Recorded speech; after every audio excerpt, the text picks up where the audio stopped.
भूर्भुवः स्वः तत्सवितुर्वरेण्यं भर्गो देवस्य धीमहि धियो यो नः प्रचोदयात्।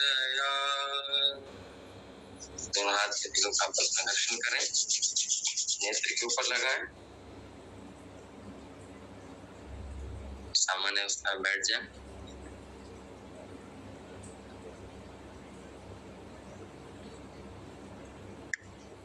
तो हम लोग पिछले 2 हफ्ते से उपनिषद के विषय वस्तु को और उपनिषद के मंत्रों का अभ्यास कर रहे हैं। ईशकेन, कठ और प्रश्न, इन उपनिषदों को हम लोग एक बार टच किए हैं। ईसा उपनिषद, केन उपनिषद छोटे छोटे हैं तो हमने उनसे पूरा उच्चारण किया। फिर प्रश्न और कठोपनिषद, तो प्रश्न उपनिषद के पहले और दूसरे चैप्टर पर हम लोग बस उसके जो पूरा विषय वस्तु है उस पर चर्चा की थी, और जो कठोपनिषद है उसके पूरे मंत्रों को एक बार हमने सुना। तो अब तक इन चारों उपनिषदों में किन्हीं का कोई प्रश्न, कोई जिज्ञासा रिवाइज कर पाए थे क्या? 3 दिन का समय हम लोग को मिला था।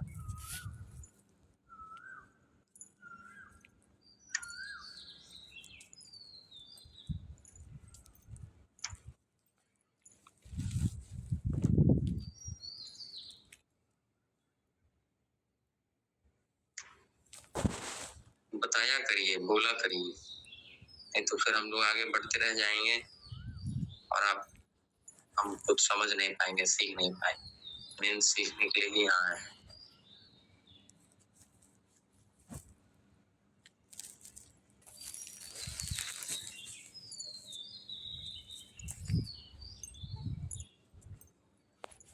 चलिए, अब आप लोग बोलेंगे नहीं तो फिर हमें तो जो व्यवहार करते रहेंगे। तो आज एक बहुत इंपॉर्टेंट जानकारी है। स्क्रीन विजुअल है, एक बार बताइए।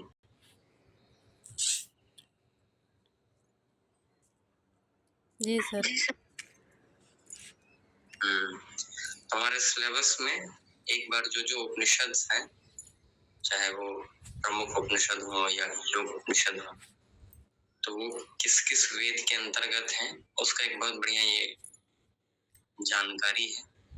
आप लोग इसको थोड़ा सा देख लें। वैसे आप में से बहुत तो ये जानकारी होगा, लेकिन हम इसे एकदम कंठस्थ कर लें इसलिए इस पर चर्चा कर रहे हैं कि जैसा कि ऋग्वेद के अंतर्गत 10 उपनिषद आते हैं और उसमें जो प्रमुख उपनिषद है उसमें ऐतरेय उपनिषद ऋग्वेद के अंतर्गत आएगा, जिसका हम लोगों को पढ़ना भी है, लिखना भी है।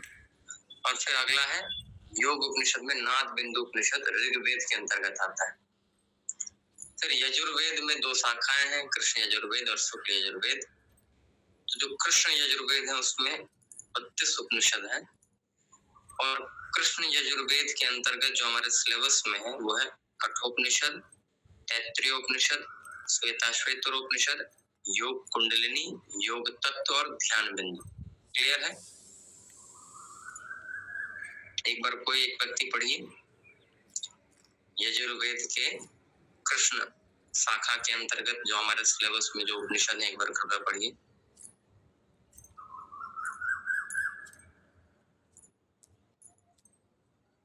कठोपनिषद, तैत्तिरीयोपनिषद, श्वेताश्वेतरोपनिषद, योग कुंडलिनी, योग तत्व और ध्यान बिंदु। नेक्स्ट शुक्ल यजुर्वेद, जिसके अंतर्गत 19 उपनिषद आते हैं।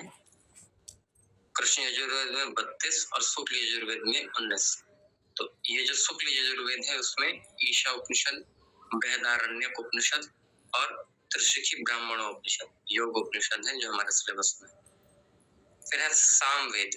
सामवेद के अंतर्गत 3 उपनिषद आते हैं, कीनोपनिषद, छांदोग्य उपनिषद और योग चूड़ामणि उपनिषद। और भी आते होंगे, लेकिन जो हमारे सिलेबस में है उसका यहाँ जिक्र किया गया है कि एक तो प्रमुख उपनिषद में केन और छांदोग्य, ये दो उपनिषद सामवेद के अंतर्गत है, और योग उपनिषद में योग चूड़ामणि उपनिषद सामवेद के अंतर्गत है।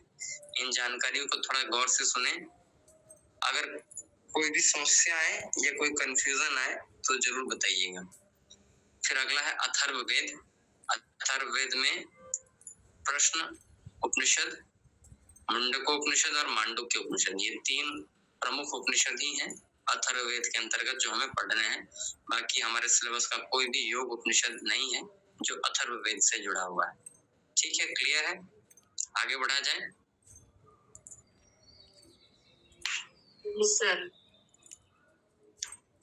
चलिए, अब हम लोग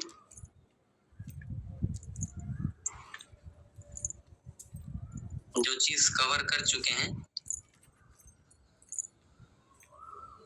उसके ही अंतर्गत एक बार कठोपनिषद को देख लेते हैं, क्योंकि पिछले हफ्ते थोड़ा हमको भी इधर उधर जाना था, व्यस्तता थी, उसके बावजूद हम लोग कुछ कठोपनिषद को देखे थे। तो कठोपनिषद के बारे में थोड़ा जो प्रारंभिक जानकारी है, हमको लगता है कि उस पर एक बार जरूर चर्चा होना चाहिए। ठीक है, पढ़ा जाए, शुरू किया जाए। Yes sir. तो कठोपनिषद में हम लोग इस उपनिषद के प्राक कथन और शांति पाठ को देखेंगे अभी। फिर प्रथम वल्ली, 2 अध्याय हैं इसमें और दोनों में 3-3 वल्लियां हैं। तो पहले अध्याय के पहले वल्ली में क्या क्या विषय है और क्या क्या मंत्र है उसको एक बार समझ लेते हैं। कि मंत्र 1 से 4 तक महर्षि उद्दालक के द्वारा यज्ञ कराने के अनंतर दक्षिणा के स्वरूप में गोधन देते समय नचिकेता में आस्तिकता का आवेश और पिता पुत्र संवाद। ठीक, ये पहले से चौथे मंत्र के अंतर्गत है। फिर 5वें से 6ठे में नचिकेता का धैर्य पूर्वक विचार पूर्वक पिता को आश्वासन देना।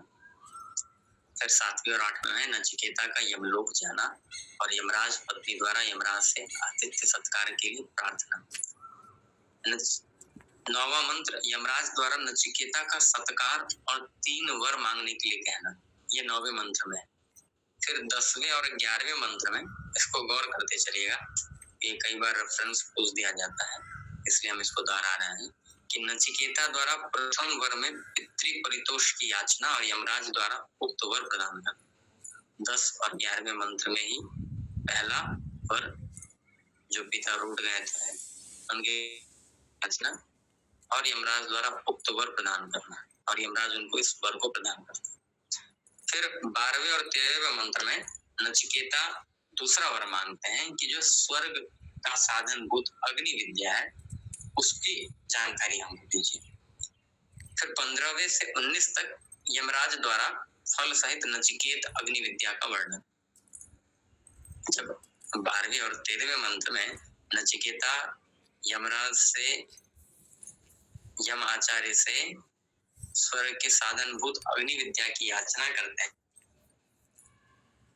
नचिकेत अग्नि विद्या का वर्णन करते हैं। फिर 20 से 22वें में नचिकेता द्वारा तृतीय वर में आत्मज्ञान के लिए याचना और यमराज द्वारा आत्मा के तत्व ज्ञान की कठिनता का प्रतिपादन तथा नचिकेता की दृढ़ता का वर्णन।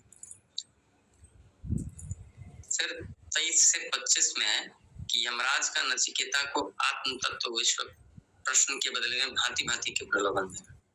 तो देखिए, पहला प्रश्न एकदम क्लियर है कि पिताजी नाराज हो गए थे, उनको खुश कर दीजिए। दूसरा, स्वर्ग के साधनभूत अग्नि विद्या को बता दीजिए, ये 12वें से 13वें मंत्र में है। और इस अग्नि विद्या के ज्ञान को 14 से 19वें मंत्र। फिर नचिकेता द्वारा तीसरे वर में आत्मज्ञान के लिए क्या करते हैं, यमराज से प्रार्थना करते हैं कि हमें आत्मा के तत्व ज्ञान के बारे में बताइए। यमराज नचिकेता को आत्म तत्व विश्व प्रश्न के बदले में भांति भांति के प्रलोभन देते हैं। नचिकेता की परम वैराग्यपूर्ण उक्ति तथा आत्म तत्व जानने की अटल निश्चय।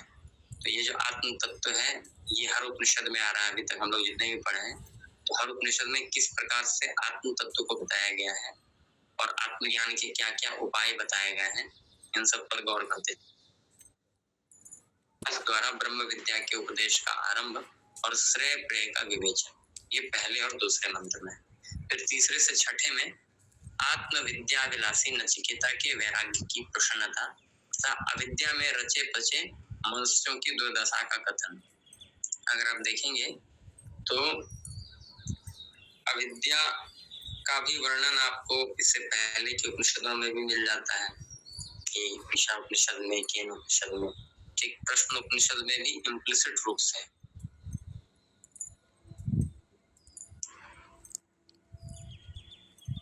अपने तत्व को जानते हैं, उनकी महिमा और तत्व ज्ञान की दुर्लभता का वर्णन और नचिकेता की प्रशंसा।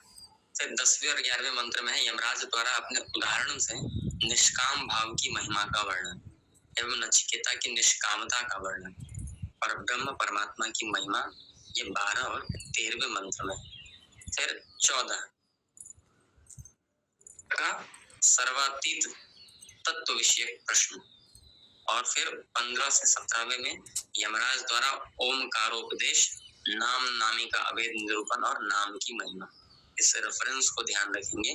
दूसरे वल्ली के 15 से 17वें में यमराज द्वारा ओमकार का भी उपदेश दिया गया है, नाम और नामी का अभेद निरूपण और नाम की महिमा। ठीक, नाम और नामी का वर्णन और हमारे भारतीय ग्रंथ में एक जगह आता है, बहुत प्रसिद्ध ग्रंथ है, ध्यान है कि आप लोगों में से किन्हीं को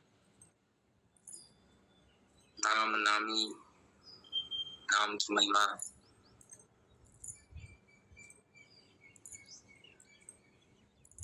रामचरितमानस में, श्री रामचरितमानस में पहले ही कांड में इस चीज का वर्णन है। फिर है 18 और 19वां मंत्र आत्मा के स्वरूप का वर्णन। इसको भी ध्यान रखेंगे कि आत्मा और परमात्मा का स्वरूप कठोपनिषद के अनुसार क्या है, इसको हम लोग देखेंगे और उसको अगर हो सके तो कहीं नोट करके समझने का प्रयास करेंगे कि बाकी अन्य उपनिषदों से कैसे ये भिन्न है। फिर परमेश्वर की महिमा समझने वाले पुरुषों की पहचान, कृपा निर्भर साधक को परमेश्वर की प्राप्ति निरूपण, जो परमेश्वर के कृपा के सहारे ही परमेश्वर का दर्शन होता है। इस बात की चर्चा हम लोग अब से में भी कर चुके हैं। तो जो परमेश्वर की कृपा से ही साधक को परमेश्वर की प्राप्ति होती है, वो आखिर किस प्रकार होती है, इसका वर्णन। फिर 24 से 25 में परमात्मा किसको और क्यों नहीं मिलते, इसका कथन, किसको मिलते हैं और किसको क्यों नहीं मिलते। इस तरीके से द्वितीय वल्ली में अगर देखें तो द्वितीय वल्ली में पूर्ण रूप से ब्रह्म विद्या का उपदेश है। पहला उपनिषद पहला वल्ली और उसमें 3 वरदान का जिक्र है और तीसरे वरदान को दुर्लभ बताया गया है। और यमाचार्य क्या करते हैं, नचिकेता को उससे ध्यान हटाना चाह रहे हैं, लेकिन नचिकेता परम वैराग्य पूर्ण है, आत्म तत्व को जानने का अटल निश्चय लिया है। तो इस बात के साथ एट दिस नोट मतलब पहला वल्ली समाप्त होता है। लेकिन दूसरा वल्ली जब यमराज देख लेते हैं कि क्या नचिकेता पात्र है, तो फिर वो ब्रह्म विद्या का उपदेश करते हैं और ध्यान रखना है कि श्रेय प्रेय का विवेचन करके क्या करते हैं, ब्रह्म विद्या को बताना शुरू करते हैं। तो ये जो स्टाइल है, ये जो तरीका है ब्रह्म विद्या को बताने का, अगर आप देखेंगे तो इससे पहले जो हम लोग प्रश्न उपनिषद देखे थे उसमें किस प्रकार तो प्रश्नों के आधार पर प्राण, रई, प्रजापति दृष्टि, इस सब के आधार पर ब्रह्म विद्या को बताने का प्रयास किया गया था। उससे पहले वाले उपनिषद को देखेंगे, केन उपनिषद, तो उसमें कैसे बताया गया था ब्रह्म को, जो इंद्रियों से भी परे है, जो मन से भी परे है, जो प्राण से भी परे है, उस रूप में बताया गया था। ठीक, और ईसा उपनिषद में कैसे बताया गया था ब्रह्म,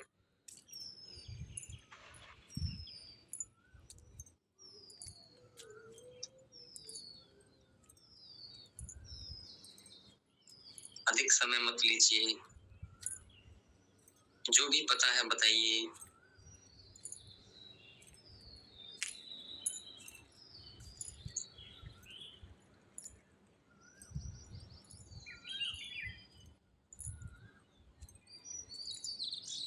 हेलो,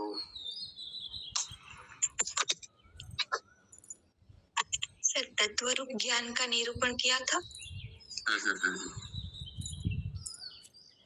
बहुत बढ़िया, कुछ भी बताइए लेकिन लेकिन बताइए, और अच्छी बात है, तत्व ज्ञान रूप में परमात्मा को मतलब सर्वव्यापी, ईशावास्यमिदं सर्वम, एक सर्वव्यापी है, चराचर सब में है, इस रूप में बताया गया था, तो इसलिए उसका नाम ईशावास्य उपनिषद हो गया। लेकिन हर उपनिषद का नाम भी बहुत महत्वपूर्ण है। फिर केन उपनिषद में किसके द्वारा, परमेश्वर के द्वारा ये जो कुछ भी हमें दिखाई देता है, तो परमेश्वर को इस रूप में परिभाषित किया गया कि परमेश्वर के द्वारा। ठीक, प्रश्नोपनिषद द्वारा, प्रश्नोपनिषद में प्रश्नों के सहारे कि प्रजा कैसे उत्पन्न होता है, प्रजा उत्पन्न करने वाले कौन है, प्राण कैसे गतिशील होता है, तो इस रूप में प्राण और रई के रूप में तत्व को समझाया गया। ठीक वैसे ही जो हमारा कठोपनिषद है, इस कठोपनिषद में ब्रह्म विद्या या परमेश्वर को बताने के क्रम में सबसे पहले श्रेय प्रेय को बताया गया, और उसके बाद आत्मविद्या के अभिलाषी नचिकेता के वैराग्य, नचिकेता को एक माध्यम बना करके जो जिनको भी अध्यात्म या आत्मविद्या की अभिलाषा हो, उनके अंदर वैराग्य का गुण होना चाहिए। ठीक, फिर उसके बाद उसकी महिमा और उसके तत्व ज्ञान की दुर्लभता का वर्णन करते हैं। यमराज द्वारा उदाहरण से निष्काम भाव की महिमा का वर्णन एवं नचिकेता की निष्कामता का वर्णन करते हैं। और ब्रह्म परमात्मा की महिमा क्या है, और नचिकेता का सर्वातीत तत्व विषय प्रश्न। और इसी ब्रह्म विद्या में जब श्रेय प्रेय को बता देते हैं, आत्म तत्व के महत्व को बता देते हैं, आत्म तत्व जानने वाले के विषय में बताते हैं, फिर नचिकेता का सर्वातीत तत्व विषय प्रश्न आता है, और उसके बाद 15वें से 17वें में ओमकार का उपदेश भी बताते हैं, नाम नामी का अभेद रूप और नाम की महिमा भी बताते हैं। फिर 18 से लेकर 21 तक आत्मा और परमात्मा के स्वरूप का ज्ञान, परमेश्वर की महिमा समझने वाले पुरुष की पहचान, और कृपा निर्भर साधक को परमेश्वर की प्राप्ति का निरूपण, परमात्मा किसको और क्यों नहीं मिलते हैं इसका कथन। इसके साथ द्वितीय वल्ली समाप्त होता है, और तृतीय वल्ली में जीवात्मा और परमात्मा का नित्य संबंध और प्राणियों की हृदय गुफा में दोनों के निवास स्थान का निरूपण। जो जीवात्मा और परमात्मा है, इन दोनों का जो नित्य संबंध है, और हृदय स्थान में, हृदय गुहा में दोनों का निवास स्थान, जीवात्मा का भी और परमात्मा का भी। ये भी बहुत इंटरेस्टिंग है कि हमारे हृदय में ही कठोपनिषद किस प्रकार से उस ज्ञान को प्रस्तुत करता है कि हाँ, जो जीवात्मा है और परमात्मा है, ये दोनों आपस में संबद्ध है, और ये दोनों हमारे ही हृदय गुहा में स्थित है। फिर प्रार्थना को परमात्मा प्राप्ति का सर्वोत्तम साधन बता। अब जैसे हम लोग कोई भी योग क्लास प्रारंभ करते हैं, तो सबसे पहले क्या करवाते हैं, बताइए? ओंकार और प्रार्थना। हाँ, मतलब वही जैसे हम लोग भी क्लास तो ओंकार का उच्चारण या प्रार्थना करते हैं, तो प्रार्थना विषयक जो ज्ञान है, देखिए कितनी अच्छा बात है, हमारे डेली लाइफ के लिए या उसके पीछे भाव क्या है इसको स्पष्ट करवा देगा। तब जब हम प्रार्थना को परमात्मा की प्राप्ति के सर्वोत्तम साधन के रूप में कठोपनिषद से पढ़ लेंगे। रथ और रथी के रूपक से परमात्मा प्राप्ति के उपाय का कथन अब बहुत इंपॉर्टेंट है। अभी तक कठोपनिषद स्टोन पर बात कर रहा था कि आत्मा क्या है, परमात्मा क्या है, क्षण क्या है, ठीक, और उसके बाद वो प्रार्थना के विषय में बता करके फिर परमात्मा प्राप्ति के उपाय पर आ जाते हैं कि ये परमात्मा प्राप्त करने योग्य है, और उस प्राप्त करने योग्य परमात्मा के लिए जो उपाय है उसको कैसे करना है, तो रथ और रथी के रूप में बताने का प्रयास किया गया है। विवेकहीन की व्यवस्था तथा दुर्गति और विवेकशील की स्वाधीनता तथा परम गति का प्रतिपादन, इंद्रियों को असत मार्ग से रोककर भगवान की ओर लगाने के प्रकार का तात्विक विवेचन। गीता को समझना हो आपको, तो इन उपनिषदों को जब आप थोड़ा थोड़ा जो इनका मुख्य प्रतिपाद्य विषय है उसको समझ लेंगे, तो गीता और कुछ नहीं, इन्हीं उपनिषदों के वेदव्यास जी ने इस सारे उपनिषदों को समझने के लिए श्रीमद् भगवद गीता के 18 अध्यायों का रचना, 18 अध्याय में इस संपूर्ण उपनिषद ज्ञान को क्या किया है, समराइज किया है। तो नहीं कहते हैं कि जैसे वो एक आप लोग सुने नहीं होंगे, गीता को आचार्य विनोबा भावे अपनी माँ मानते हैं तो अपनी उपनिषद को मानते हैं। तो उसके पीछे तत्व यही है कि उपनिषदों का ही सार गीता में बताया गया है। और आप देखेंगे कठोपनिषद के बहुत सारे मंत्र ऐसे सीधा सीधा मिलता है, ऐसा लगता रहता है कि हाँ मिल रहा है। तो हम लोग आगे देखेंगे उसको। तो इंद्रियों को असत मार्ग से रोककर भगवान की ओर लगाने के प्रकार का तात्विक विवेचन हमें तीसरे वल्ली के 10वें और 11वें मंत्र में मिल जाता है। फिर 12 से 13 में परमात्मा प्राप्ति का महत्व क्या है और उसका साधन क्या होना चाहिए, इस बात को निरूपित करते हैं। परमात्मा प्राप्ति के लिए मनुष्य को चेतावनी और परमात्मा के स्वरूप का और उसके जानने का फल का वर्णन। भाई हम और आप तब तक किसी कार्य को नहीं करते हैं जब तक हमें पता ना हो कि उसका उद्देश्य क्या है, उसमें हमें प्राप्त क्या होने वाला है।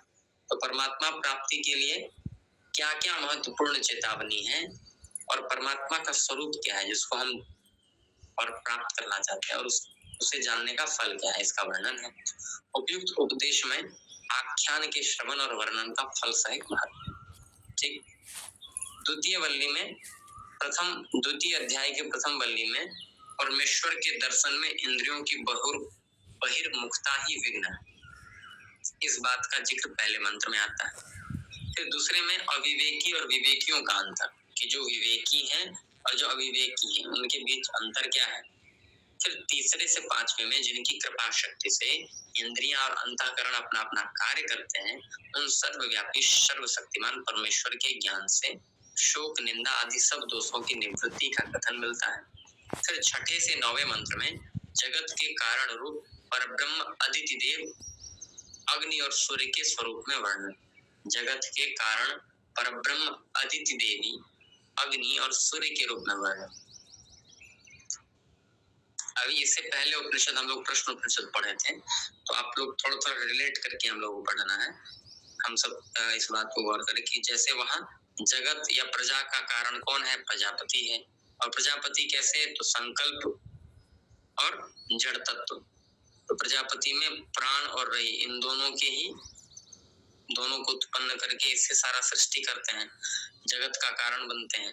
वैसे ही कठोपनिषद में बताया गया है कि ये जो कारण रूप परब्रह्म है, जो सबका कारण है, उसको अदिति देवी अग्नि और सूर्य के रूप में वर्णन तीसरे अध्याय के प्रथम वल्ली के 6 से 9वें मंत्र में इस बात का वर्णन है। फिर 10वें से 11वें मंत्र में परमात्मा की सर्वव्यापकता और सर्वरूपता को न जानने के कारण जो इसे नाना रूप में देखते हैं उनको बारंबार जन्म मरण की प्राप्ति होने का कथन। हृदय गुफा में स्थित परमेश्वर को अंगुष्ठ परिमाण वाला बतलाना और उसे परमेश्वर को न जानने और जानने का फल वर्णन।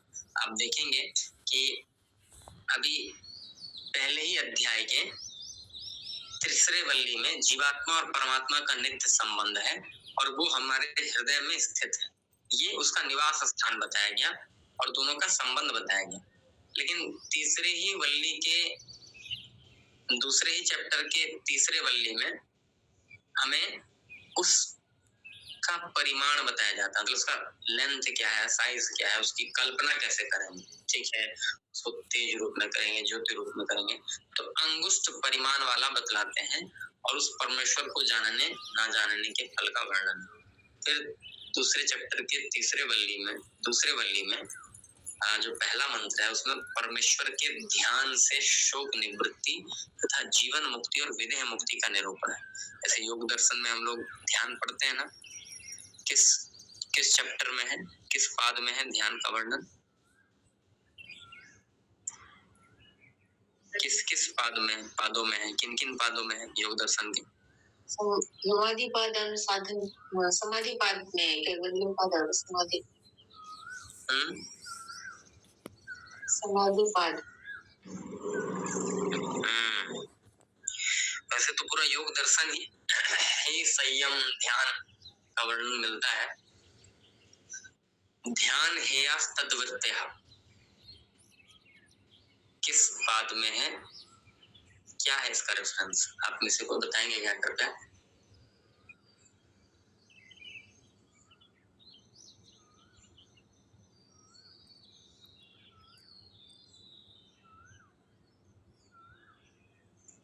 आता है ना ऐसा क्वेश्चन।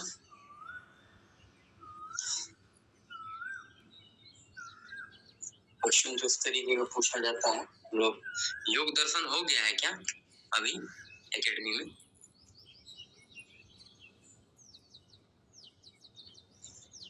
बताइए।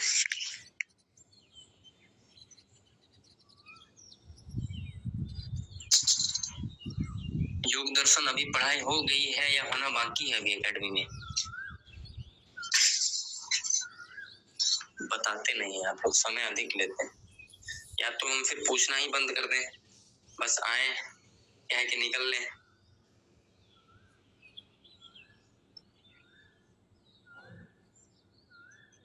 आवाज आ रही है क्या? जी सर। नहीं तो बताने में क्या हर्ज है, बस बता दीजिए हाँ कि हुआ है या नहीं हुआ है, हाँ या ना जवाब होगा। नहीं हुआ सर। अच्छा नहीं हुआ, ठीक है। तो हम लोग इसको बस गौर कर लें, इतना ही बताना है, इतना समय नहीं लगता हम लोग हमारा। तो योग दर्शन में आज जाकर देखिएगा ध्यान और ध्यान से जुड़े हुए जो सूत्र हैं, और उन सूत्रों को एक बार बस गौर करना है।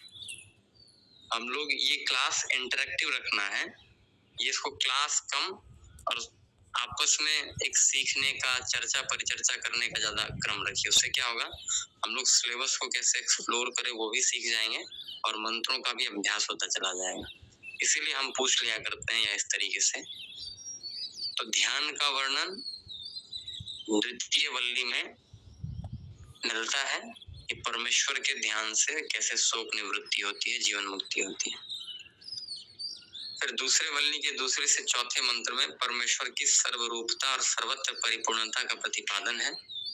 यमराज द्वारा परमात्मा का स्वरूप और जीवात्मा की गति बताने की प्रतिज्ञा 5वें और 6ठे मंत्र में।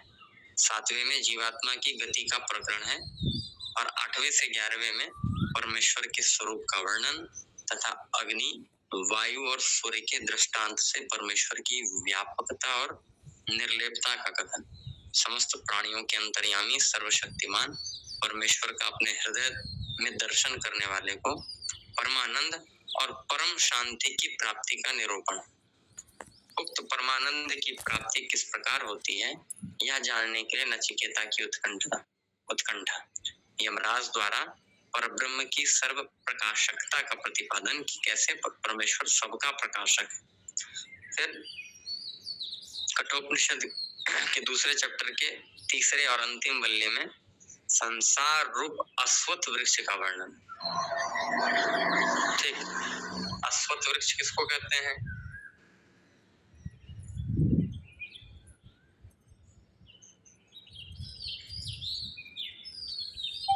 अश्वत्थ वृक्ष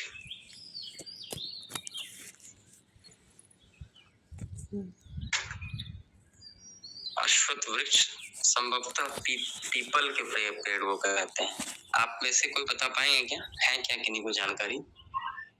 नहीं सर। हाँ चलिए एक बार इसको भी देख लेना है। सबका शासन करने वाले परमेश्वर के ज्ञान से अमृतत्व प्राप्ति का उल्लेख, प्रभु की सर्व शासकता का प्रतिपादन, मनुष्य शरीर के रहते रहते परमेश्वर को न जान लेने से बारंबार पुनर्जन्म प्राप्ति का कथन, स्थान भेद से भगवान के प्राकट्य में तारतम्य, इंद्रियों से आत्मा की भिन्नता जानने का फल, तत्व विचार के वर्णन में आत्मा को बुद्धि से परे बतलाना और सर्वश्रेष्ठ सबके आश्रय परमेश्वर को जान लेने पर अमृतत्व प्राप्ति का कथन, योग के स्वरूप और साधन का प्रकरण, उसके बाद भगवत विश्वास से भगवत प्राप्ति का कथन, निष्काम भाव एवं संशय रहित निश्चय की महिमा, मरने के बाद जीव की गति का विषय, शरीर और आत्मा के भीतर रहने वाले परमेश्वर उन दोनों से विलक्षण और उसके ज्ञान से मोक्ष की प्राप्ति का निरूपण है। उपयुक्त ब्रह्म विद्या और योग विधि के द्वारा नचिकेता को ब्रह्म प्राप्ति होने का कथन और शांति पाठ। इस तरीके से ये कठोपनिषद का विषय वस्तु है। एक बार विहंगम दृष्टि से, बर्ड्स आई व्यू जिसको कहते हैं, देखते चले और देखने के बाद जरूर थोड़ा सा समय निकालिए। वीडियो भी ग्रुप में हम आज भी भेज देंगे, तो वीडियो से सुनिएगा थोड़ा सा समय निकाल करके, क्योंकि बड़ा उपनिषद है, और उसको जब सुनेंगे तो जैसे पिछले क्लास में आप में से किन्होंने प्रश्न किया था कि सर रई क्या है, तो रई एक शब्द में हम नहीं बता सकते हैं, वो अलग अलग फॉर्म में है। ठीक, अगर एक शब्द में कहें तो वो बस जड़ प्रकृति जो है वो रई है, लेकिन उसको किस किस रूप में बताया गया है तो उसके लिए आपको थोड़ा सा उपनिषद के भीतर जाना पड़ेगा, देखना पड़ेगा कि हाँ, रई को कभी रात के भी रूप में बताया जा रहा है, कभी उसको कृष्ण पक्ष के रूप में भी बताया जा रहा है। ठीक, तो उसी तरीके से एक बेसिक अंडरस्टैंडिंग के लिए आप उस वीडियो को सुने दिन भर में समय निकाल करके। और एक बार अभी हम लोग देख लेते हैं कि ये जो उपनिषद है ये बहुत प्रसिद्ध है, कृष्ण यजुर्वेद की कट शाखा के अंतर्गत है। अभी तुरंत हम लोग देखे थे एक इमेज, बताइए कि कृष्ण यजुर्वेद से कौन कौन प्रमुख उपनिषद हमारे सिलेबस में है और कौन कौन से योग उपनिषद है, बताइए, सब मिलकर के बताएं तो पूरा हो जाएगा।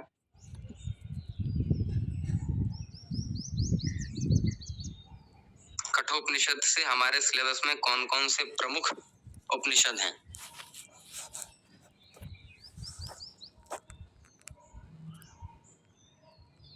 कठोपनिषद और तैत्तिरीय उपनिषद तो है ही।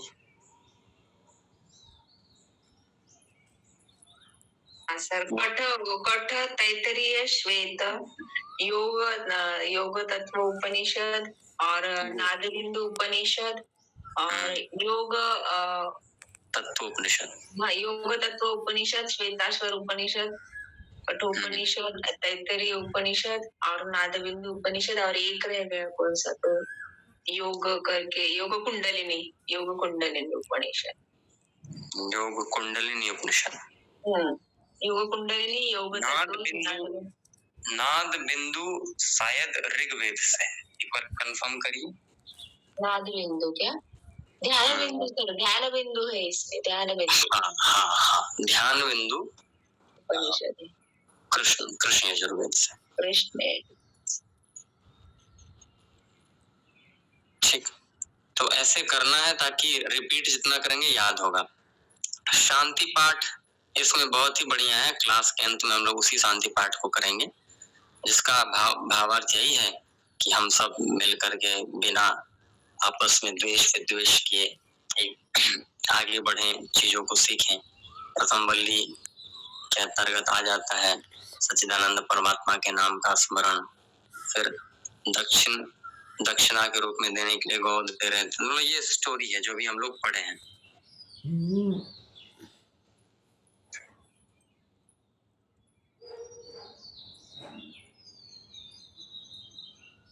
फिर नचिकेता पिता के पास जाकर उनकी शोक निवृत्ति के लिए इस प्रकार आश्वासन पूर्ण वचन बोलते हैं। ये बहुत इंपॉर्टेंट रहता है, जैसे योग दर्शन को भी आप पढ़ेंगे ना, तो ये जो स्टेटमेंट रहता है कि हाँ, हम जो पढ़ रहे हैं या ये जो श्लोक है यहाँ, या ये जो सूत्र है, ये जो मंत्र है, इसका लॉजिकल सीक्वेंस क्या है, उसको यहाँ रखने का आधार क्या है।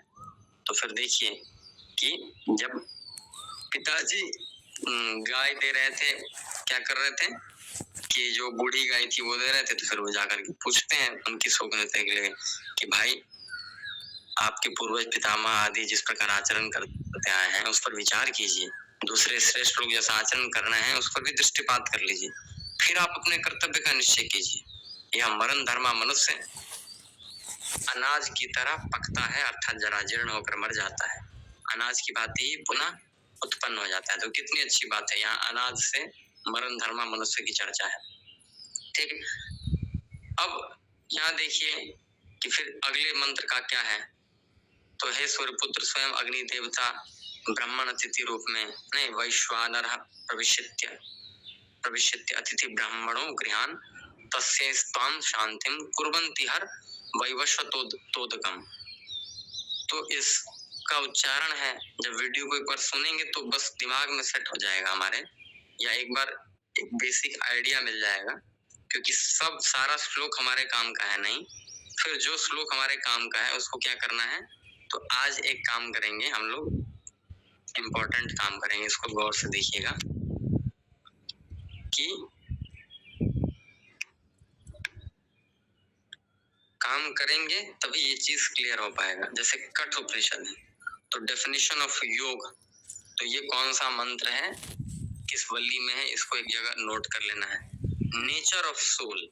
अब देखिए, नेचर ऑफ सोल मतलब आत्म विषयक ज्ञान, आत्मा का स्वरूप।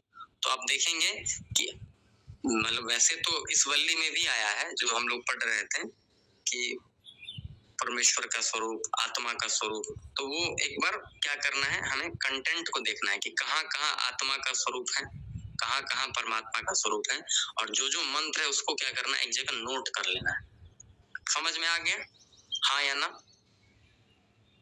Yes.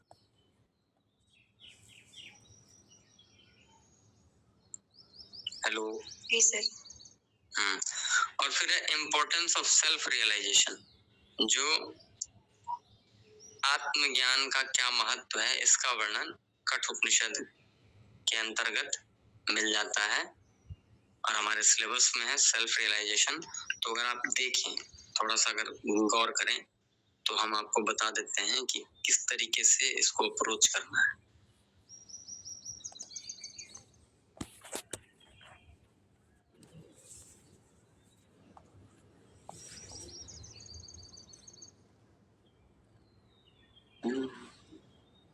जैसे है ना, परमेश्वर के स्वरूप का वर्णन, ठीक।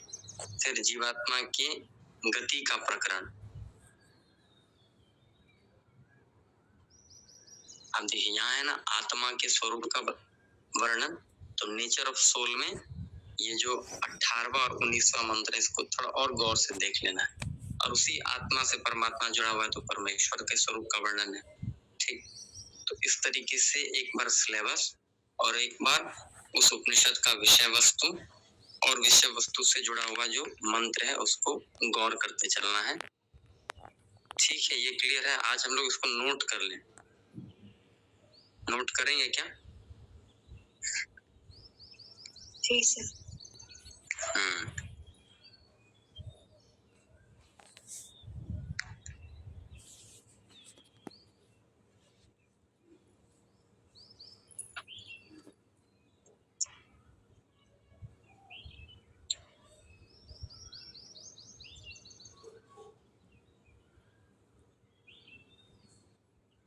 और आत्मज्ञान का क्या इम्पोर्टेंस है, इसका भी वर्णन से पूरा कठोपनिषद भरा पड़ा है। तो सबको एक बार वीडियो के अंतर्गत सुनना है और देखना है।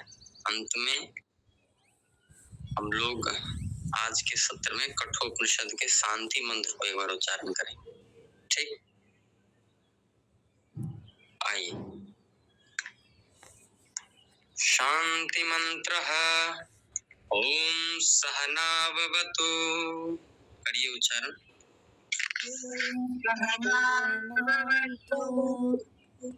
सहनौ भुनक्तु। सह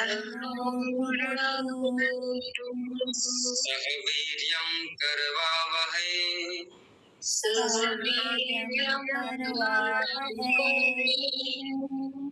तेजस्विनावधीतमस्तु।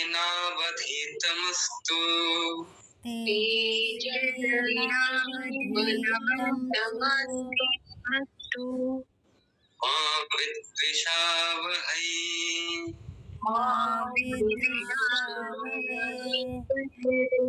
ओम शांति शांति शांति।